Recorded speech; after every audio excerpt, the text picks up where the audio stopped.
வணக்கம். வேலூர் மாவட்ட மக்களே, நடந்து முடிந்த சட்டமன்ற பொதுத் தேர்தல் 2026 தேர்தல் முடிவுகள் நேற்று வெளியானது. இதில் தமிழக வெற்றி கழகம் 108 இடங்களை கைப்பற்றி முதலிடத்தில் உள்ளது. தற்பொழுது மக்களிடையே நிலவும் சூழல் என்னவென்றால், தொங்கு சட்டசபை என்று ஒரு பேச்சு அடிபட்டு வருகின்றது. அதாவது ஹங் அசம்பிளி அமைந்தால் என்ன நடக்கும், ஹங் அசம்பிளி என்றால் என்ன என்பது குறித்த விரிவான விளக்கம் இதோ உங்களுக்காக வாய்ஸ் ஆஃப் வெல்லூர் வழங்குகிறது. தொங்கு சட்டசபை மற்றும் ஆட்சி அமைத்தால் என்ன நடக்கும் என்பதை தற்பொழுது விரிவாக பார்ப்போம். தேர்தல் முடிவுகளில் எந்த ஒரு கட்சிக்கும் தனி பெரும் மெஜாரிட்டி கிடைக்காத நிலையை தொங்கு சட்டசபை என்று அழைப்பார்கள். இத்தகைய சூழலில்தான் ஆளுநரின் பங்கு மிக முக்கியமான ஒன்றாக கருதப்படுகிறது. முதலாவதாக பார்த்தோம் என்றால், தேர்தலுக்கு முந்தைய கூட்டணி, அதாவது ப்ரீ போல் அலைன்ஸ் என்பார்கள். தேர்தலுக்கு முன்பே கட்சிகள் கூட்டணி அமைத்து போட்டியிட்டு அந்த கூட்டணி மெஜாரிட்டி பெற்றால் அவர்கள் எளிதாக ஆட்சி அமைக்கலாம். ஆளுநர் அவர்களை அழைத்து ஆட்சி அமைக்க சொல்வார். இரண்டாவதாக பார்த்தோம் என்றால், தேர்தலுக்கு பிந்தைய கூட்டணி, அதாவது போஸ்ட் போல் அலைன்ஸ் என்பார்கள்.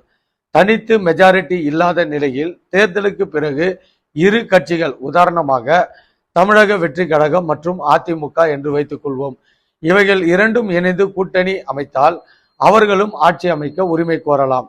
இதுல ஒன்று என்னன்னா, யார் முதல்வர் யார் துணை முதல்வர் என்பதை அவர்கள் பேசி முடிவு செய்த பின் ஆளுநர் அதற்கான அனுமதியை அளிப்பார். மூன்றாவதாக பார்த்தோம் என்றால், தனி பெரும் கட்சி, அதாவது சிங்கிள் லார்ஜஸ்ட் பார்ட்டி. விஜய் அவர்களின் தமிழக வெற்றி கழகம் யாருடனும் கூட்டணி வைக்க விரும்பவில்லை என்றால், ஆளுநர் அரசியலமைப்பு சட்டத்தின் 164வது பிரிவின்படி, அதாவது ஆர்டிகல் 164, அதிக இடங்களை வென்ற தனி பெரும் கட்சியை ஆட்சி அமைக்க அழைப்பார். இந்த சூழலில் தமிழக வெற்றி கழகம் ஆட்சி அமைக்க முன்வந்தால் குறிப்பிட்ட காலத்திற்குள் தமிழக சட்டமன்றத்தில் மெஜாரிட்டியான 118 இடங்களை நிரூபிக்க வேண்டும். அப்பொழுது மற்ற கட்சி எம்எல்ஏக்களின் ஆதரவை பெற்று மெஜாரிட்டியை நிரூபித்தால் தமிழக வெற்றி கழகம் ஆட்சியை தொடரலாம். அதாவது மெஜாரிட்டியை நிரூபிக்க தவறினால் என்ன நடக்கும் என்பதையும் தற்பொழுது பார்ப்போம்.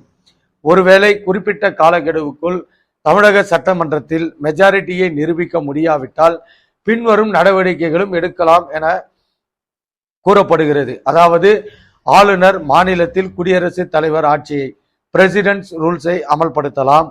அல்லது தமிழகத்தில் மீண்டும் ஒரு மறுதேர்தல், ரீ எலெக்ஷன் நடத்தப்படவும் வாய்ப்புள்ளது.